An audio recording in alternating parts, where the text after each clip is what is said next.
"There seems to be a mistake, sir. We need you to move to accommodate our VIP passenger." "Jessica," the flight attendant said, her tone condescending despite the polite words.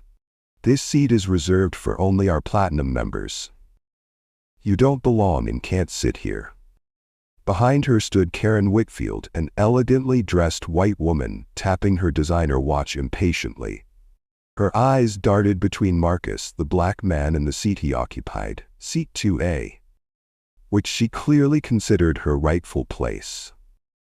"I always sit there. It's practically my seat," she muttered, just loud enough for nearby passengers to hear. Marcus looked up, confusion crossing his face. He had done everything right. Booked early, paid in full, arrived on time. He was a platinum member. Yet somehow, his presence in the seat was being framed as a problem that needed solving. Marcus calmly reached for his wallet and produced his platinum member card. "I am a platinum member," he replied evenly, "and this is my assigned seat." The flight attendant's smile tightened. A flicker of surprise crossed her face, quickly replaced by determination. "I understand, sir, but this particular seat is typically reserved for a better customer," pointing to Karen Whitfield, our regular platinum member, who flies with us frequently. The implication was clear. Regardless of his status, Marcus didn't belong in that seat. Passengers began to notice. Phones slowly emerged. The whispers started. What the flight crew didn't know was that this simple act of discrimination would change everything in the next few hours. Not just for them, but for the entire airline, because the person they underestimated held their fate in his hands. This story is the best example of when karma arrives with a first-class ticket of its own. Have you ever been treated unfairly simply because of how you looked? Drop your experiences in the comments below, and if you stand against prejudice and injustice being served, hit that subscribe button right now and type justice and where you're watching from in the comment section. Marcus wasn't just any passenger. At 42, he was the founder and CEO of Right Tech Solutions, a $2.8 billion AI company specializing in customer service technology. His software helped companies identify and eliminate bias in their customer interactions, which is ironic, considering what was about to unfold. But Marcus's story began long before his success. Growing up in South Chicago, he taught himself to code at just 11 years old on a second-hand computer. While other kids played video games, Marcus built them, creating simple programs that eventually evolved into complex algorithms. His path wasn't easy. When Marcus was 16, his father was killed in an attack that shook his community. Standing at his father's grave, young Marcus made a promise that would define his life and make people see each other as human beings first. That promise fueled 2 decades of relentless work. Starting his company in a tiny apartment, Marcus coded for 18 hours a day while working odd jobs to pay rent. Earlier that day at the airport, security cameras captured Marcus helping an elderly woman struggling with her luggage, patiently assisting her to find her gate. He held doors open for strangers, thanked every service worker by name, and tipped generously at the airport cafe. Not because he was being watched, but because that's who Marcus Richardson was. Humble despite his success, kind despite his power. Now he was traveling to deliver the keynote address at the Global Ethics and Technology Conference. As Marcus settled into his first-class seat, a seat he had specifically chosen for its legroom so he could work during the flight. He chose to fly with Skylux Airlines because it was the epitome of luxury air travel, where first-class tickets cost more than some people's monthly rent. Their platinum members enjoyed heated towels, champagne service, and seats that reclined into full beds. But behind this polished exterior, Skylux was desperately trying to modernize. Their booking systems were outdated, their customer service rankings had slipped, and they were eagerly pursuing a partnership with a major tech company to revolutionize their operations. They needed this deal badly. What the Skylux crew didn't realize was that sitting in seat 2A was the CEO of the very company they hoped would save them. Flight attendant Jessica Miller had been with Skylux for 8 years. She prided herself on knowing the preferences of regular first-class passengers. She always made sure Karen Whitfield got her preferred seat. 2A, the one currently occupied by Marcus. Jessica had bills to pay and knew that Karen's generous tips helped make her mortgage each month. "Sir, we have a platinum member who always sits in this particular seat," Jessica said, leaning down toward Marcus. "Would you mind moving to another class seat?"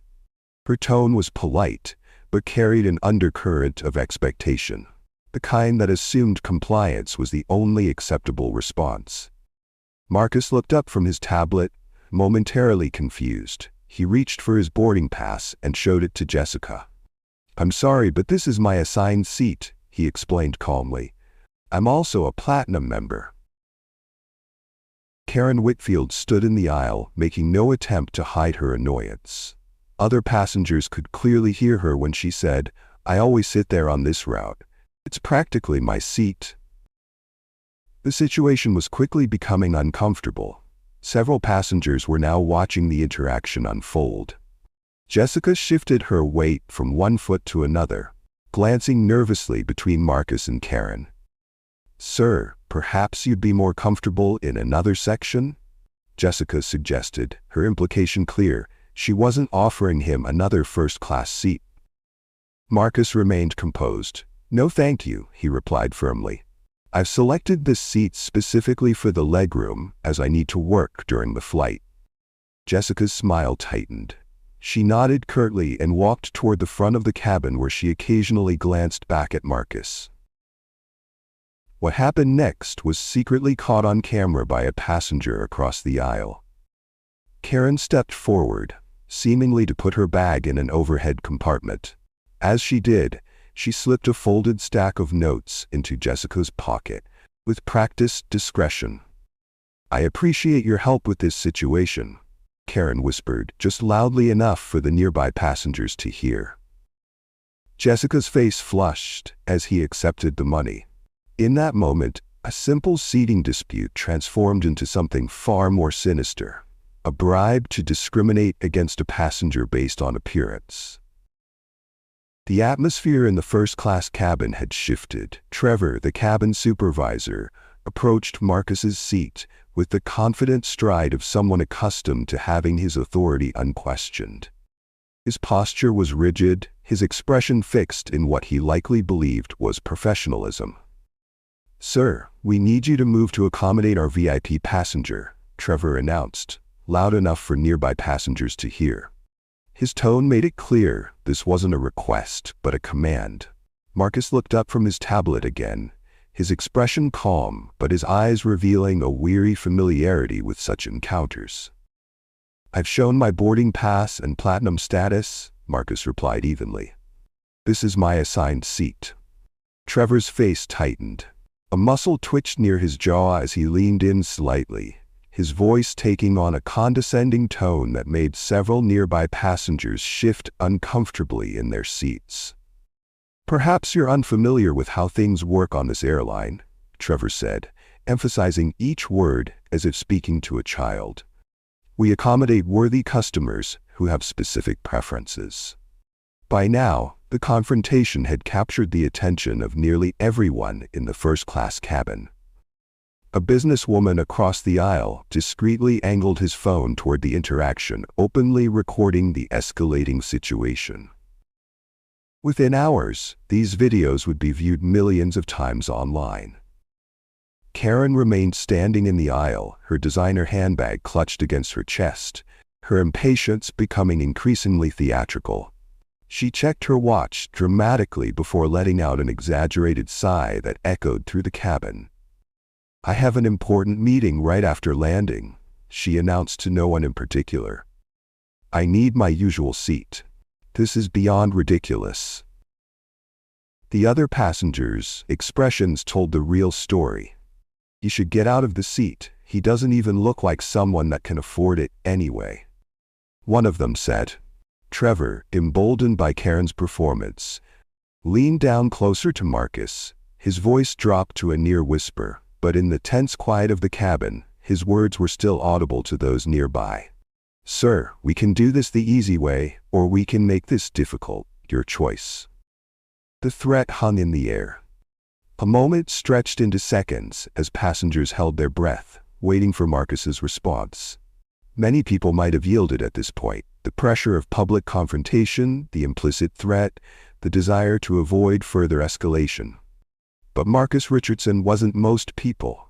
His calm never wavered as he looked Trevor directly in the eyes. "I'm not moving," he stated firmly. "This is my seat." 6 simple words, delivered without anger or aggression, but with absolute certainty. Trevor's face flushed red. This wasn't going according to plan. He straightened up, adjusted his uniform tie, and without another word, walked briskly toward the front of the cabin. He picked up the service phone, his back to the passengers, but his agitated gestures were visible to all. The lines had been drawn. What should have been a routine flight was about to become something none of the people involved would ever forget. The tension in the cabin was palpable as Trevor spoke urgently into the service phone. Passengers exchanged glances, some typing furiously on their phones, others watching with undisguised interest.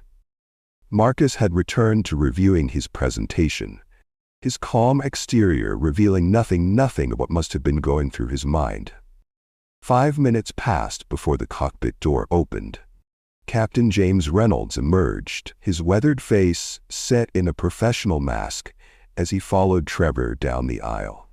Jessica trailed behind them, visibly uncomfortable with the escalating situation. The captain's appearance signaled to everyone that this had moved beyond a simple seating dispute. This was now an official intervention. Captain Reynolds stopped beside Marcus's seat, towering above the seated passenger. His voice carried the practiced authority of someone used to being obeyed without question. "Sir, I understand there's a situation," the captain began, his tone measured but firm. "My crew has the authority to assign seats as needed for the comfort and convenience of all passengers." Marcus looked up at the 3 airline employees now standing over him. The power dynamic wasn't subtle, 3 standing, 1 seated. Yet Marcus's composure never wavered. "Captain, with all respect," Marcus replied, his voice steady, "I have a confirmed seat assignment and platinum status. I've selected this specific seat for the legroom I need to work during the flight. There's no policy that requires me to give up my assigned seat to another passenger who simply prefers it." Trevor's lips curled into what could only be described as a smirk, the expression of someone who believed they held all the cards. "Sir, if you continue to be uncooperative," Trevor interjected, "we'll have no choice but to remove you from the flight." The threat landed like a physical blow. Marcus's eyebrows raised slightly, the first sign of genuine surprise he'd shown throughout the confrontation. "Are you threatening to remove me because I won't give up the seat I paid for?" he asked, his voice reflecting disbelief. The question hung in the air, its implications impossible to ignore. What possible justification could there be for removing a passenger who was simply occupying his assigned seat? Before the captain could respond, Karen's voice cut through the tension. "This is ridiculous," she exclaimed, her voice rising dramatically. "I'm gonna miss my connection. I have never been treated this poorly in all my years of flying." The irony of her complaint wasn't lost on the other passengers, several of whom exchanged looks of disbelief. Captain Reynolds, perhaps sensing the situation was spiraling beyond what he'd anticipated, adopted a more authoritative stance. "This is your final warning," he stated firmly. "Move to another seat, or we'll call security." It was at this moment that Marcus reached slowly into his jacket pocket and withdrew his phone. With deliberate movements, he opened his camera app and began recording. "I want to be clear about what's happening here," Marcus said calmly, his phone capturing the scene. I'm being threatened with removal from this flight because I won't give up my assigned seat to another passenger who wants it."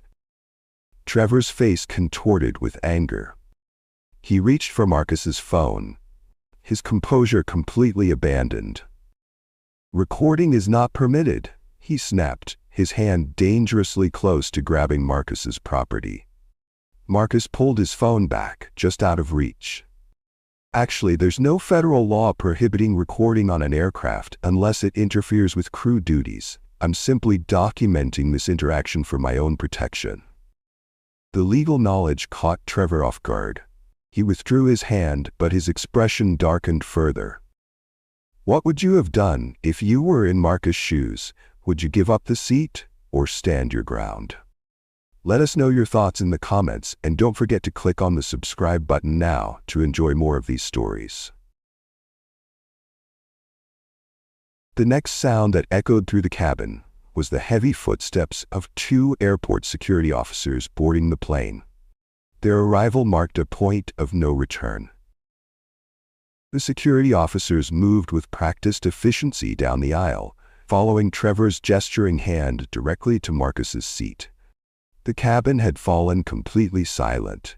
Even the ambient sounds of the aircraft seemed to have faded away as all attention focused on the confrontation. Marcus remained seated, his posture straight, his expression composed despite the humiliation being inflicted upon him.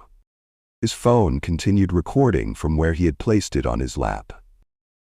"Sir," the first security officer began, "we've been informed there's a situation requiring your removal from the aircraft." Marcus nodded once, acknowledging the officer's presence while maintaining his dignity. "I'd like to understand the specific airline policy I'm violating," he requested, his voice clear and measured. "I'm sitting in my assigned seat with a valid boarding pass and platinum status." The security officers exchanged uncomfortable glances.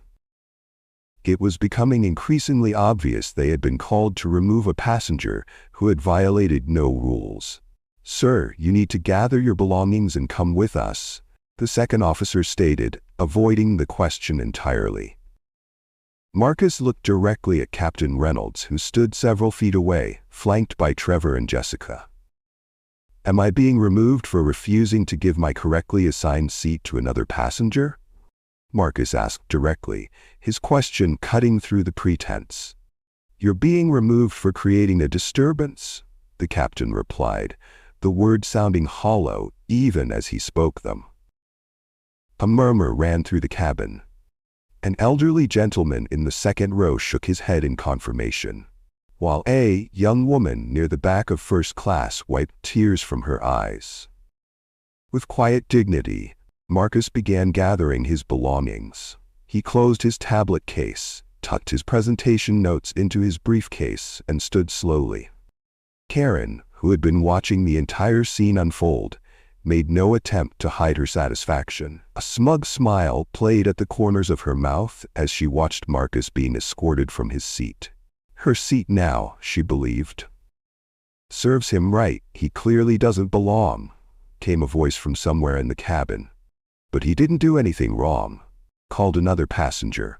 "I'm recording all of this," announced a third. But despite the comments, Marcus was being removed. He walked with his head held high, his back straight, his eyes forward. The posture of a man who had faced injustice before and knew how to maintain his dignity in its face. As he passed by the row where Trevor stood supervising the removal, something happened that would later become a key piece of evidence. Karen, thinking herself unobserved, slipped another folded bill into Trevor's pocket. "Thanks for handling that situation," she whispered, her voice just loud enough to be captured by several passengers' recording phones. "First class should have standards." The implication of her words hung in the air like a poisonous cloud. As Marcus stepped off the plane, escorted by security, he pulled out his phone once more. His fingers moved quickly across the screen as he composed a text message to his COO, Elise. "I was removed from the plane, but they picked the wrong person to humiliate." While most people would be flustered, embarrassed, or enraged after such an experience, Marcus exhibited the controlled composure of someone who had navigated these waters before. "Sarah, it's Marcus. I need you to assemble the legal team immediately," he spoke into his phone, his voice low but firm. "I've just been removed from a Skylux flight in what appears to be a textbook case of discriminatory treatment." The security officers who had escorted him off the plane lingered nearby, their initial certainty dissolving into uncomfortable realization. One officer was reviewing the incident report on his tablet, his expression growing increasingly troubled as he scrolled through the details. "Sir," the officer finally said, approaching Marcus hesitantly, "I believe there may have been a misunderstanding. The report indicates you were being disruptive, but some witness statements don't corroborate that." Marcus lowered his phone for a moment, his gaze steady as he addressed the officer. "There was indeed a misunderstanding," he replied, "but not on my part. I was sitting in my assigned seat with a valid boarding pass when I was asked to move to accommodate another passenger's preference. When I declined, I was forcibly removed." The officer shifted uncomfortably, glancing at his partner, who was already backing away from the situation. They both knew they had been used to enforce something that had nothing to do with security or safety protocols. "We apologize for the inconvenience, sir," the officer offered weakly before following his partner in a hasty retreat. Marcus immediately returned to documenting the incident, recording a detailed voice memo, recounting every interaction, every word spoken, every nuance of body language he had observed. As he spoke into his phone, a young woman approached hesitantly. She was clutching her carry-on bag in one hand and her phone in the other. Marcus recognized her immediately. She had been seated across the aisle from him in first class. "Excuse me, sir," she said, her voice tinged with indignation on his behalf. "I followed you off the plane because I couldn't just sit there and be part of what was happening. I recorded everything, from the moment that flight attendant first approached you until they forced you off the plane." She held up her phone, showing Marcus the video. Clear, unobstructed footage that captured not only his removal, but also the damning moment when Karen slipped money to Trevor. "This was clearly discrimination," the woman continued, her voice trembling slightly with emotion. "You should have this." Marcus's expression softened for the first time since the ordeal began. "Thank you," he said with genuine gratitude. "This may be very helpful." They exchanged contact information, the woman promising to send him the full, unedited video immediately and to testify if needed. What she didn't know, what none of them knew, was that her video would soon be seen by millions. Meanwhile, back on the aircraft, a very different scene was unfolding. Karen Whitfield had settled comfortably into Marcus's seat, her smug satisfaction barely concealed as Jessica delivered a complimentary glass of champagne. "I'm so sorry for the disruption, Miss Whitfield," Jessica offered deferentially. "We want to ensure the rest of your flight is perfect." In the galley, out of passengers' sight, Trevor and Jessica exchanged knowing looks as Trevor discreetly counted the folded bills Karen had slipped him.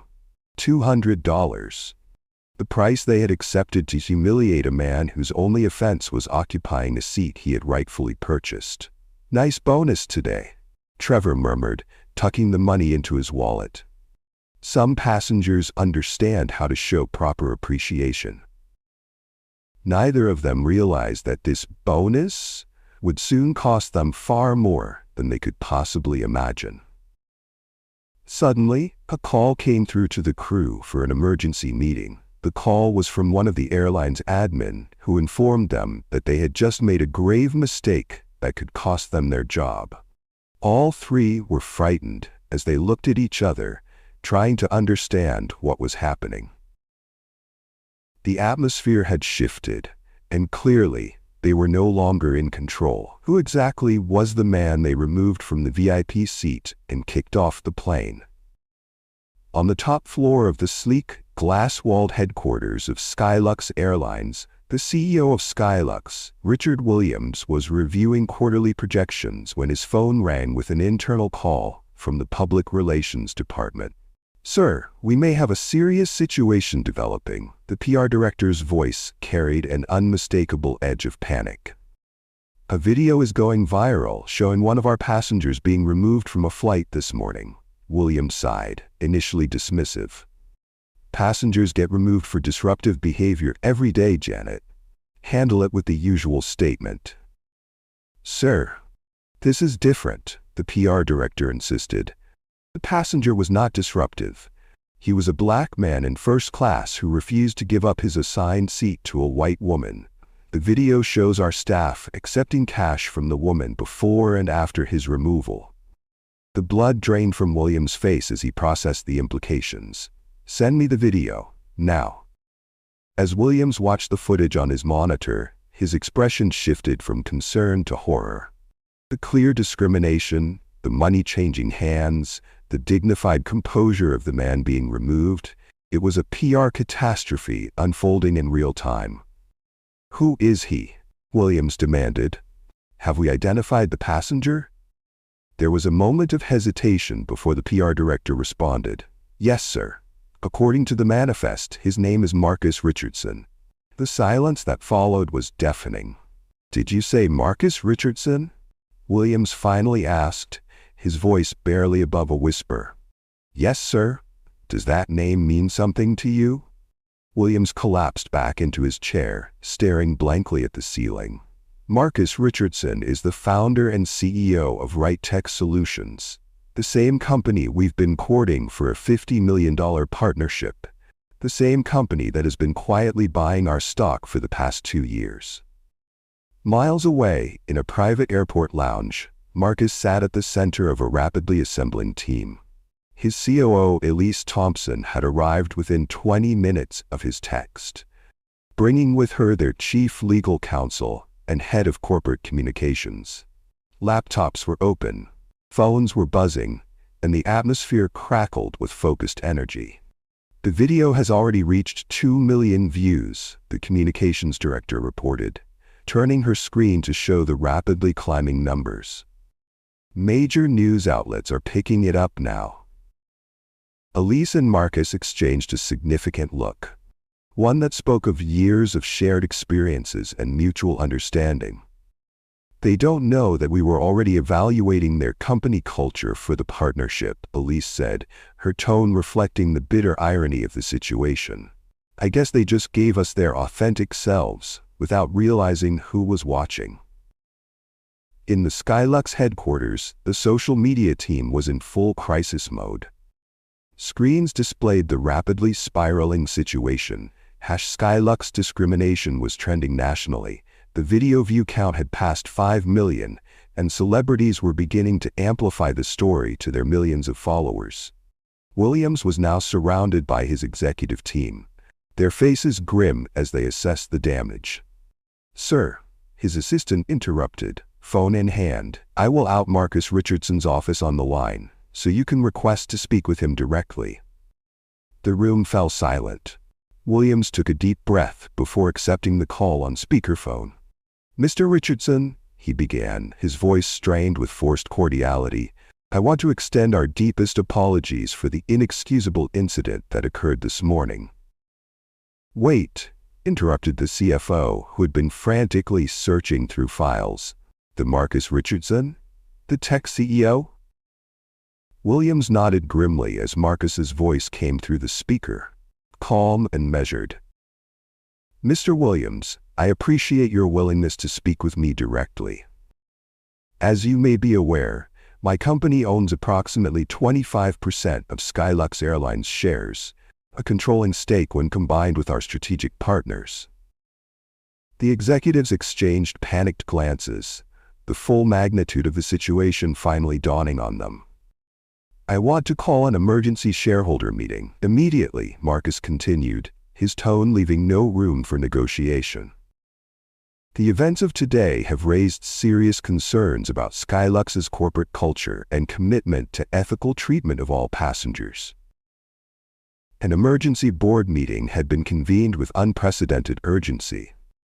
Board members had dropped everything to attend, some still in golf attire, others having clearly rushed from family events. The tension in the room was suffocating as they waited for the arrival of the man who now held their fate in his hands. When Marcus Richardson finally entered, the effect was immediate and electric. Conversations ceased mid-sentence. Every head turned. Despite everything he had experienced that day, Marcus carried himself with the quiet confidence of a man who knew exactly who he was and what he was worth.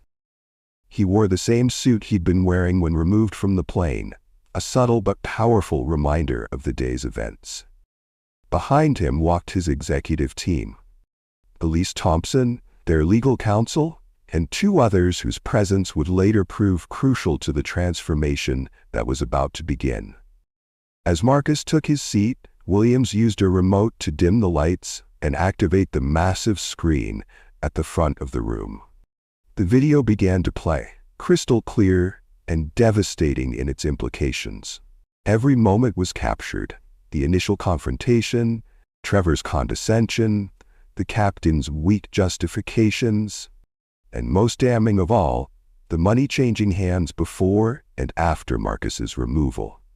When the footage ended, the room remained silent for a full 30 seconds. Several board members couldn't maintain eye contact with Marcus. Williams cleared his throat, his face ashen as he turned to address Marcus directly. "Mr. Richardson, we want to express our deepest apologies for the inexcusable treatment you experienced today.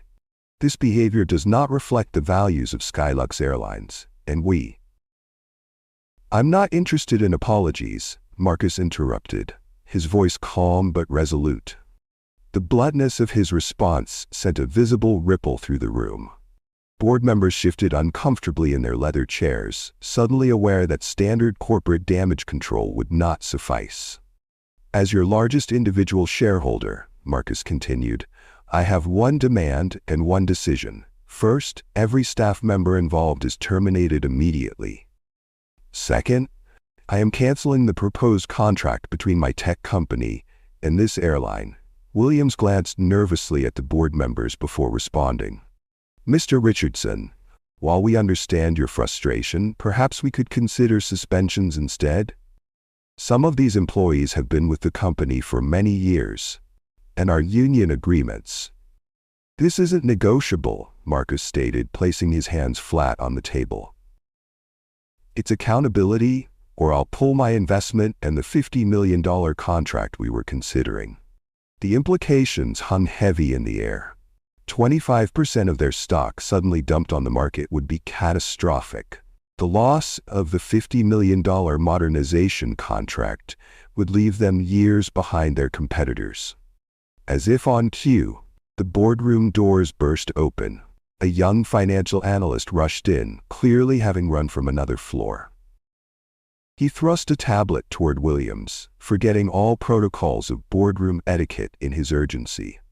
"Sir, news of the incident is already affecting our stock price," he announced breathlessly. "We're down 12% and falling. Market analysts are predicting a possible 30% drop by closing if we don't take decisive action." Williams looked from the tablet to Marcus and back again, the reality of his situation becoming painfully clear. This wasn't just about one incident anymore. It was about the very survival of the airline. The airline would go down without Marcus, because all other investors will pull out their shares too if he leaves, and that will make them bankrupt. The very man they removed from the plane now held the fate of the airline in his hands. 3 floors below the boardroom, in a sterile conference room devoid of luxury, Trevor, Jessica, and Captain Reynolds sat in uncomfortable silence. They had been summoned without explanation, though the growing whispers throughout the company had given them reason for concern. The HR director entered promptly at 4:30 p.m., accompanied by the company's legal counsel and 2 security officers, who positioned themselves discreetly by the door. The presence of security wasn't standard procedure for performance reviews or even disciplinary meetings. It signaled something far more serious. "I'll be direct," the HR director began, placing 3 identical folders on the table. "Your employment with Skylux Airlines is terminated, effective immediately." The statement landed like a physical blow. Jessica's hand flew to her mouth, stifling a gasp. Trevor's face contorted with indignation. Captain Reynolds simply closed his eyes, his weathered face suddenly looking decades older. "We are sorry." Trevor was the first to recover, his voice rising with each word. "We were just following procedure. That passenger was being difficult and disrupting the boarding process." The HR director's expression remained impassive as she opened her laptop and turned it toward them. The now viral video began to play. Trevor's condescension perfectly captured, Jessica's discomfort evident, the captain's abdication of responsibility clear for all to see. But it was what happened next that drained the color from Trevor's face. The footage clearly showed Karen slipping money into his pocket. Her words about maintaining standards, audible despite her attempt to speak quietly. Was accepting money from a passenger to discriminate against another passenger procedure? The HR director asked, her tone making it clear there was no acceptable answer. Jessica broke down, tears streaming down her face. "We made a terrible mistake," she admitted, her voice barely above a whisper. "I knew it was wrong even as it was happening, but I didn't stop it." Captain Reynolds, a man who had navigated through literal storms during his career, seemed unable to weather this one. "I was just trusting my crew's assessment," he offered weakly. "I didn't personally witness the initial confrontation." "You all failed in your responsibility today," the HR director stated firmly. "Not just to the company, but to basic human decency. The passenger you removed was Marcus Richardson, CEO of Right Tech Solutions and our largest individual shareholder." The revelation hit them like a second blow. Jessica's crying intensified. Trevor's face, previously flushed with anger, now drained completely of color. "You will be escorted to collect your personal belongings and then to the exit," the HR director continued. "Your final pay will include 2 weeks severance, which is more than generous given the circumstances." As they were led from the room, the 3 former employees experienced what Marcus had felt earlier that day. The humiliation of being escorted out while others watched. The symmetry was both perfect and devastating. Meanwhile, in the main auditorium of Skylux headquarters, hundreds of employees had gathered for an unprecedented announcement. The CEO stood on stage, flanked by Marcus Richardson and his team. "Today, Skylux Airlines failed one of our passengers in the most fundamental way," Williams began, his voice carrying through the hushed room. "This failure wasn't just an isolated incident. It was symptomatic of systemic issues that we must address immediately and comprehensively." He gestured to Marcus, who stepped forward to explain the path forward. "Every single employee of Skylux Airlines will undergo comprehensive bias training before returning to service," Williams continued. "This training program, developed by Right Tech Solutions, will become a permanent part of our onboarding and continuing education." Murmurs spread through the crowd as employees recognized the magnitude of what was being announced. A company-wide training program would cost millions and disrupt operations significantly. Marcus addressed the gathered employees directly, his voice carrying the weight of both personal experience and professional authority. "This isn't just about punishing those involved," he explained. "It's about transforming your entire culture. What happened today wasn't just wrong because I happened to be a shareholder. It would have been equally wrong if I were a teacher, a doctor, or a student traveling home." The employees listened in silence, many nodding in agreement, others looking down in shared embarrassment at what had been done in their company's name. "Starting tomorrow," the CEO announced in the final, powerful moment of the meeting, Skylux Airlines will implement a company-wide grounding for mandatory training. Every flight, Every route, every service will be suspended for 48 hours, while our entire staff participates in the first phase of this program. The gasps were audible throughout the auditorium. In an industry where minutes of delay cost thousands, a 48-hour complete shutdown was unprecedented. It would cost the airline millions, but the message it sent about their commitment to change was priceless. As Marcus watched from the stage, he saw the faces of the employees processing this news. Some showed resistance, others relief, but most displayed a growing recognition that this moment marked a fundamental shift in their company's identity. In the weeks that followed the incident, Skylux Airlines underwent the most comprehensive transformation in its 30-year history. Conference rooms across the country were converted into training centers. Flight schedules were modified to ensure every employee, from baggage handlers to the CEO himself, participated in the mandatory program. The training wasn't the standard corporate checkbox exercise that employees had grown accustomed to ignoring. It was immersive, challenging, and at times, uncomfortable. Employees were confronted with their own biases through sophisticated simulation exercises developed by RightTech's team of behavioral psychologists and AI specialists. Marcus made a point of personally addressing many of these sessions, standing before rooms filled with skeptical, sometimes defensive employees. "This is your opportunity to be part of the solution," he told them, his voice carrying the weight of personal experience. "What happened to me happens to people without my resources or platform every day. Today, we begin changing that." For some, his presence was transformative, putting a human face to what management might otherwise have dismissed as a PR crisis.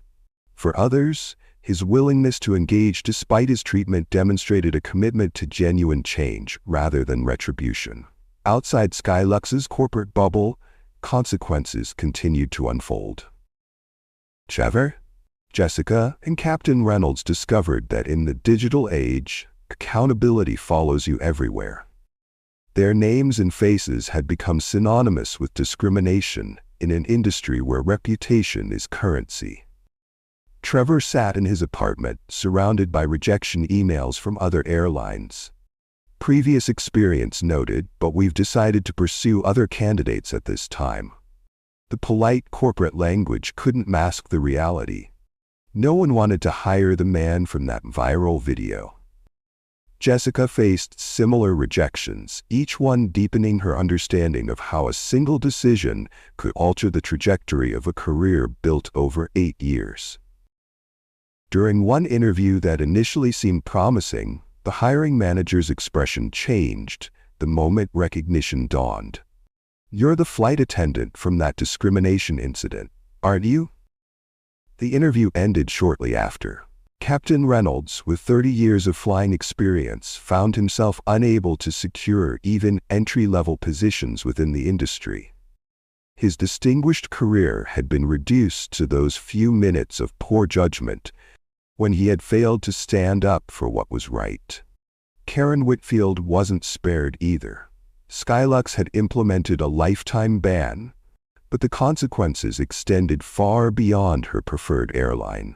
She sat in her living room, watching news coverage of the incident, her name and actions discussed by national commentators.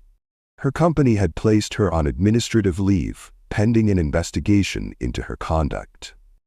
Former friends had distanced themselves, unwilling to be associated with the woman now branded as Airline Karen across social media platforms. For perhaps the first time, she was forced to confront the real impact of her entitlement. Meanwhile, Skylux was implementing sweeping policy changes. New guidelines that established zero tolerance for discrimination, enhanced protocols for handling seating disputes, and protections for employees who reported misconduct. The employee handbook was rewritten to explicitly state that accepting gifts or payments from passengers in exchange for preferential treatment was grounds for immediate termination. Passengers began noticing differences almost immediately. Brief interviews captured at gates and baggage claims revealed a shifting perception. The flight attendants seemed more attentive to everyone now, noted one frequent flyer. Before, it always felt like there was an invisible hierarchy based on how you looked or what you were wearing. I actually had a problem with my seat assignment, shared another passenger, but the way they handled it was completely professional. They found a solution that worked for everyone without making anyone feel less valued. As promised, Marcus gradually reinstated his investment as measurable changes were implemented and verified by independent auditors. Skylux's stock began to recover, though the road back would be long. The company's hiring practices underwent a complete overhaul, with diversity initiatives that went beyond superficial metrics to address fundamental issues of inclusion and representation. The transformation wasn't perfect or immediate. Genuine change never is. But with each passing week, Skylux was becoming the company it had always claimed to be in its advertisements. One where everyone truly was treated like royalty. 6 months after the incident that nearly destroyed Skylux Airlines, the company was not just surviving, it was thriving. Passenger numbers had not only recovered but increased by 12%. Employee satisfaction scores were at an all-time high. The toxic culture that had festered beneath the surface for years had been exposed to the light and was finally healing. The most surprising development came on a rainy Tuesday morning when Marcus Richardson announced a new initiative through his foundation, the Second Chance Program. Designed specifically for individuals who had lost their jobs due to bias incidents, the program offered comprehensive rehabilitation training and a path back to employment. Accountability doesn't mean permanent punishment, Marcus explained at the press conference launching the program. It means earning your way back. We cannot build a more just society if we don't create pathways for those who have acknowledged their mistakes and done the work to change. Among the first participants in the program were Trevor, Jessica, and Captain Reynolds.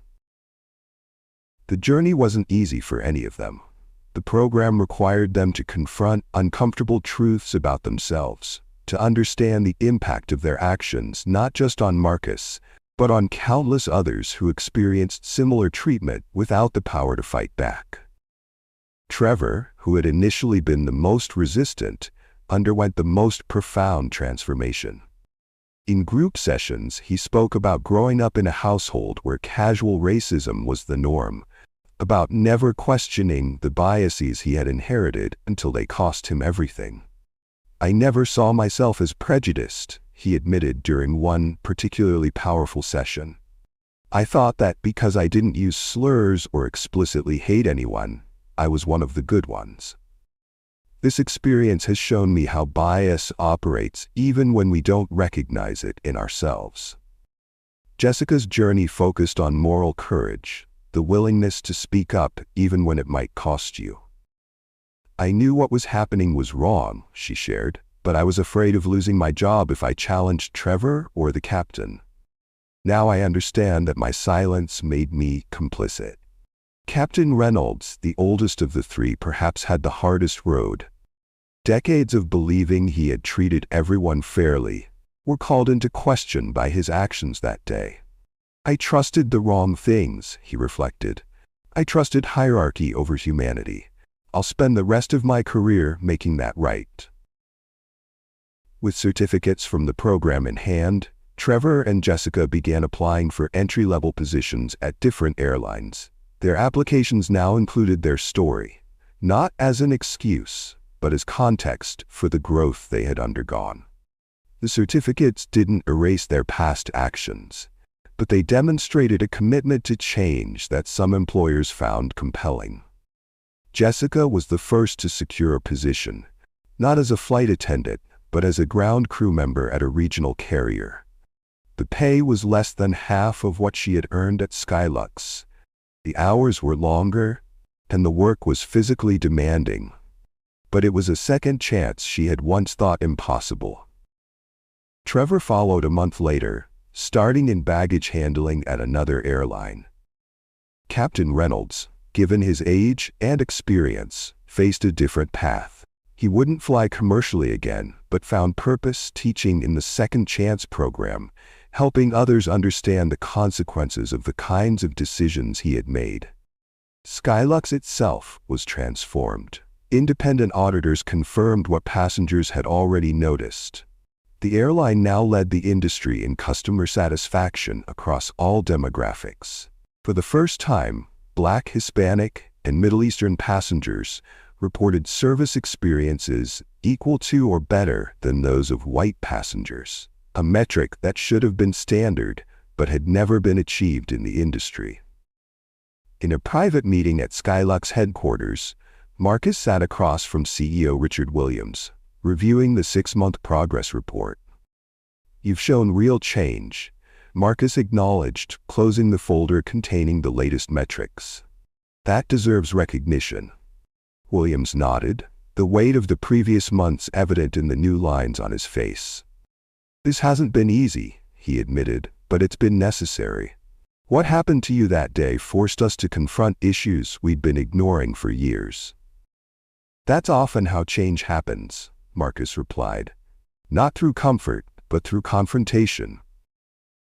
The two men stood and shook hands, no longer adversaries, not quite friends, but partners in a transformation that was changing not just one airline, but setting a new standard for an entire industry. Sometimes justice isn't about punishment. Sometimes it's about progress.